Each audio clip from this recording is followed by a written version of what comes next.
நான் அம்மாவானதுக்கு அப்புறம் தினமும் நம்ம வீட்டில் நார்மலாக பண்ணக்கூடிய ஹவுஸ் ஷோஸ் இவ்வளோ சேலஞ்சிங்காக மாறும்னு எனக்கு சுத்தமாக ஐடியா இல்லை. பட் இப்போ என்ன கேட்டிங்கன்னா எனக்கு குக்கிங் கஷ்டமாக தெரியல.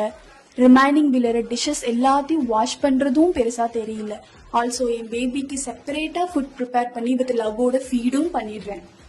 வேற என்னதான் கஷ்டம் அப்படின்னு நீங்க என்ன கேட்டீங்கன்னா அது அவரை தூங்க வைக்கிறது தான். நான் இந்த கிளாத் கிராடில from the 3rd month onwards introduce பண்ணிட்டேன். இதுல பிக்கஸ்ட் டிராபேக் என்னன்னா நான் 30 minutes பக்கம் இதை ஆட்டணும். பிகாஸ் என் பேபி பொறுத்த வரைக்கும் அந்த ஸ்விங்கிங் கம்ஃபர்ட் ரொம்ப எதிர்பார்ப்பான். இன்கேஸ் நான் ஸ்விங் பண்றதை நிறுத்திட்டா என்ன ஆகுதுன்னு நீங்களே பாருங்க.